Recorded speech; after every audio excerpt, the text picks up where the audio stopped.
Sir మేము మాట్లాడినప్పుడు మా పార్టీ తాలూకా అభిప్రాయాన్ని మా రిజల్యూషన్ కూడా పెట్టాము. ఆ పెట్టిన పూర్తి వివరాలని చెప్తాము.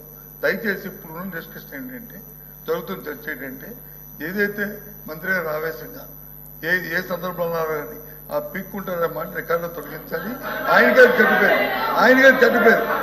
ఆయన జీవితంలో మచ్చ రేపు ఓందాగా చెప్తే ఆయన తాలూకు అమలతను నిలబడతారు. లేకపోతే ఆయన జీవితంలో మచ్చ ప్రజలు తెలుస్తారు. రేపు మాకు అభ్యంతరలే. కానీ ఇలాంటి పరుష పదాలు మహిళా సభ్యుల మీద అలాంటి పరుష పదాలని వాడటం అనేది సమంజసం కాదు. అది సభా సంప్రదాయం కాదు. చెప్పండి మంత్రి గారు. మీరు మంత్రిగా ఉన్నప్పుడు శాసనసభ సాక్షిగా మా అమ్మని అవమానించినప్పుడు మీరు ఏం చేశారు సార్? మా తల్లిని అవమానించినప్పుడు ఏం చేశారు అంటున్నా? మీరు మారుతారా? మహిళల గురించి మీరు మారుతారా? నేను కళ్యాణి గారు అన్నాను.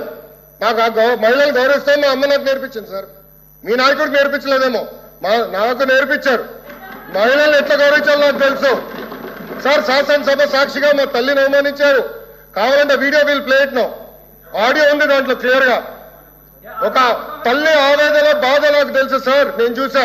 3 నెలలు పట్టింది మా తల్లి రికవర్ అయ్యడానికి. You please don't lecture me on respecting women. నేను కళ్యాణి గారు అన్నాను. కానీ రికార్డులు లేని మేడం గారు అన్నా.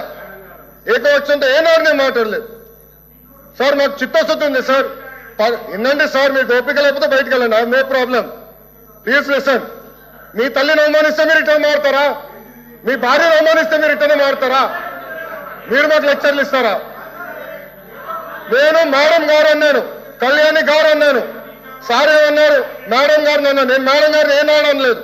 మహిళలంటే నాకు గౌరవం సార్. ఆయన పార్లమెంట్ రెస్పెక్ట్ ఉంది. అరే మీకేం తెలుసా? అట్లా మారుతా లూజ్గా ఏం మారుతున్నారో తెలుసా మీకు? ఒక తల్లిని అవమానిస్తే ఎంత బాధపడుతుందో మీకు తెలుసా? నేను చూశాను. 3 నెలలు 100 రోజుల బాధ నేను చూశాను. మీరు చూసారా?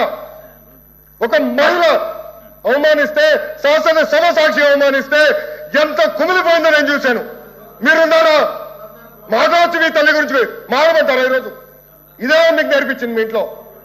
ఈ రోజు కూడా మీ కార్యకర్తలు ఏం చేస్తున్నారండి? మా మహిళలు వ్యతిరేకంగా పోస్టులు పెడతారా? మా మహిళలకి ఇచ్చి వచ్చే విధంగా పోస్టు పెడతారా? పొరపాటున మా ఒక్క కార్యకర్త భారతిరెడ్డి గారి వ్యతిరేకంగా పోస్ట్ పెడితే జైలుకు పంపించిన ఘనత తెలుగుదేశం పార్టీది. అది మాకున్న చిత్తశుద్ధి. మీలో కాదు. మహిళలు తిడితే ఆనందపడితే వ్యక్తులు మేము కానే కాదు. ఆ రోజు మంత్రిగా ఉన్నాడు ఈయన. నుంచిన ఆ రోజు చెప్పాల్సి సార్. వీడియో నా దగ్గర ఉంది. I'm ready. డిబేట్ చేద్దాం. అరే చైర్మన్ గారి టేబుల్ పైకి వెళ్ళారు సార్. మీరు మారుతారు. ఇదే టేబుల్ మీద నుంచున్నాడు ఒక మంత్రి. ఈయన ఆయన కూర్చుంటున్న టేబుల్ మీద నుంచున్నాడు. కావాలంటే పర్మిషన్ ఇవ్వమని విజువల్స్ అని చూపిద్దాం. మీరు గౌరవం గురించి మాట్లాడతారు. మా పైన మహిళలు నేను అవమానించానంటారు. మీరు ఏమిన్నారో నా దేవుడికే తెలియాలా. నేను చాలా క్లారిటీగా చెప్పాను. మహిళలు అంటే నాకు గౌరవం. ఏదంటే అది మాట్లాడడానికి నేను లేదు. నేను సూటిగా మిమ్మల్ని ప్రశ్నిస్తున్నా. మీరు రెజల్యూషన్కి కేంద్రంలో ఉన్న నరేంద్ర మోడీ గారికి పెట్టిన రెజల్యూషన్, ఆయన థ్యాంక్ యూ చెప్తున్నా, పెట్టిన రెజల్యూషన్ ఆమోదిస్తున్నారు లేదా మీరు చెప్పండి. ఎల్ఓపి గారు ప్లీజ్. అధ్యక్ష, మంత్రి గారు మాట్లాడిన దాంట్లో మేము అడిగిన ఇక్కడ జరుగుతున్న చర్చ ఏంటి?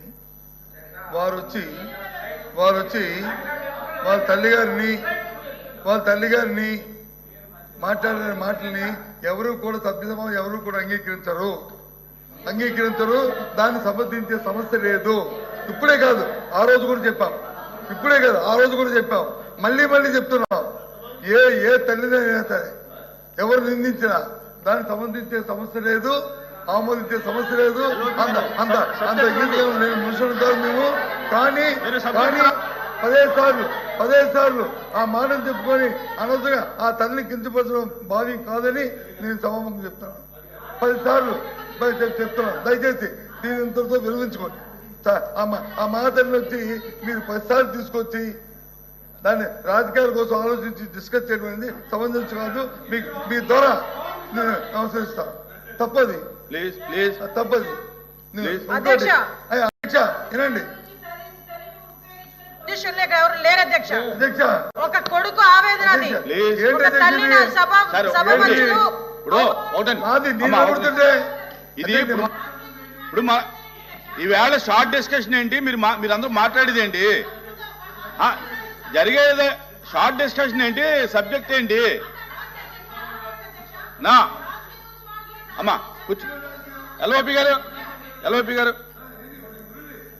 జరిగిన విషయం చెప్తాను. ఇప్పుడు మంత్రి గారు అడిగారు, మంత్రి గారు కూర్చోమ్మా, ఇబ్బంది కదా చెప్పు సార్. చెప్పరు, నేను మాట్లాడి కూర్చోండి. మాట్లాడితే మీరు మాట్లాడితే మనం కూర్చోండి. మీరేం చెప్తారు చెప్పండి. ఇప్పుడు ఏదైతే ఎల్ఓపి గారు అన్నారో ఆ మాట విత్డ్రా చేసుకోవాలి. ఒక తల్లిని నిండు సభల్లో అవమానిస్తే కొడుకు ఆవేదన అలాగే ఉంటది. ఆ తల్లి బాధ ఎలా ఉంటుందో మేము కూడా చూసాము, మేము కూడా పోరాటాలు చేసాము. అలాంటి విషయాన్ని రాజకీయంగా వాడుకుంటున్నారు అన్న పదాన్ని ఏదైతే ఉపయోగించారో ఎల్ఓపి గారు, దాన్ని ఈ రోజు మహిళలను అవమానించినట్టే. దయచేసి దాన్ని విత్డ్రా చేసుకోమని చెప్పండి, విత్డ్రా చేసుకోమనండి. ఏ తల్లి మేము ఒకటే సార్ అధ్యక్ష, మేము ఒకటి చెప్తున్నాం, వాళ్ళ నాయకుడు మళ్ళీ రాజకీయం గురించో ఆస్తుల గురించో తల్లిని చెల్లిని వాడుకునే పరిస్థితులు లేవు, పద్ధతులు లేవు మా దగ్గర. బయటికి గెంటే పరిస్థితులు లేదు. ఒక కొడుకు ఆవేదన అధ్యక్ష, అది దాన్ని రాజకీయంగా వాడుకుంటున్నారు అన్నవేంటి అధ్యక్ష? ఆయన రాజకీయంగా వాడుకుంటామని అన్నవేంటి? ముందు క్షమాపణ చెప్పానండి, ముందు విత్డ్రా చేసుకోమనండి, రాజకీయంగా మేము ఎందుకు వాడుకుంటాం అధ్యక్ష? వాళ్ళు మాట్లాడారు మహిళలను అవమానించారని. ఏ మహిళ అవమానించారు లోకేష్ గారు? ఇప్పుడు ఈవేళ జరిగేటటువంటి చర్చ ఇండస్ట్రీస్ మీద జరుగుతూ ఉంటే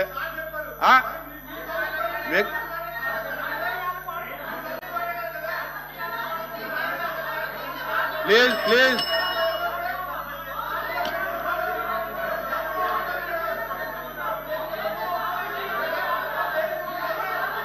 ప్లీజ్ కూర్చోండి మంత్రి గారు, కూర్చోండి. ప్లీజ్ శ్రీరామ్, దయచేసి కూర్చోండి. ఎల్ఓపి గారు కూర్చోండి, దయచేసి కూర్చోండి. అధ్యక్ష ప్లీజ్ కూర్చోండి. అధ్యక్ష కూర్చోండి. అధ్యక్ష మళ్ళీ చెప్తున్నాం, ఆ వారు మాట్లాడిన మాటలు, మీరు మాట్లాడిన మాటలు రికార్డుని వారిని చూసుకోమనండి. నేను మాట్లాడిన మాటలు కూడా ఆయనే చూసుకోమనండి. ఏవి తప్పు అనుకుంటారో, ఏ సంబంధం అనుకుంటారో అది వారికే నేను విడిచిపెడతాను. ఏ ఉంచాలో రికార్డులో, ఏవి తొలగించాలా, ఏవి వారికే ఇస్తున్నాను. నా తరఫున నేను మాట్లాడిన భాషలో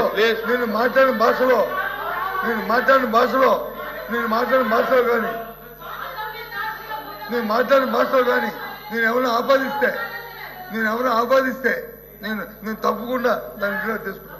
నాకే అభ్యంతరం లేదు, నాకు అభ్యంతరం లేదు. కానీ మీరు ఎంతసేపు మాట్లాడినా ఎవరు కూడా, ఏ సభ్యుడు కూడా ఎక్కువ మనకంటే మీ ఎందుకు తెలుసుకుందాం, ఏం మాట్లాడతారా, ఏం చేస్తారా, ఏం మాట్లాడతారా అని ఉన్నాము. ఎక్కడ మరి మా సభ్యులు మాట్లాడుతున్నప్పుడు మరి అవకాశం కదా శిక్ష ఇప్పుడు మాట్లాడదు. ఆయన అయిపోయిన తర్వాత మాట్లాడదు, కూర్చోండి. మేము అడుగుతుంది చెప్పదలుచుకుని వచ్చా. మాట్లాడినప్పుడు వచ్చి మాట తోడలేదు. దయచేసి ఆ మాట వచ్చి విత్డ్రా చేసుకోండి. అది ఏమన్నది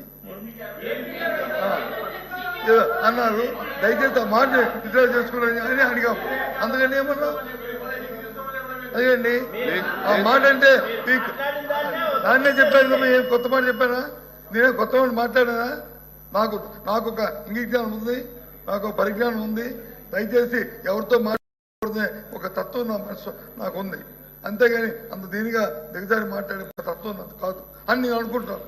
మేబీ మీ అభిప్రాయం నా మీద తప్పుడొచ్చు, నేను దాంట్లో వెళ్ళను. అది మీ ఇష్టం. కానీ అధ్యక్ష, సభ అనేప్పుడు ఉందాగా ఉండాలి, సభలో ఉందాగా వెళ్ళాలి. ఇది పెద్దల సభ కాబట్టి భాష మీద పట్టు ఉండాలి. దయచేసి ఆలోచన మీకు అది రికార్డు చూసుకున్న తర్వాత మీరు డిసైడ్ చేయండి. ఇప్పుడు చర్చ జరుగుతుంది పరిశ్రమ మీద, దీని మీద అయిపోయింది సభ్యులు. నెక్స్ట్ ఎవరు మనతో మాట్లాడమని, ఆ తర్వాత నేను మాట్లాడతాను చెప్పండి.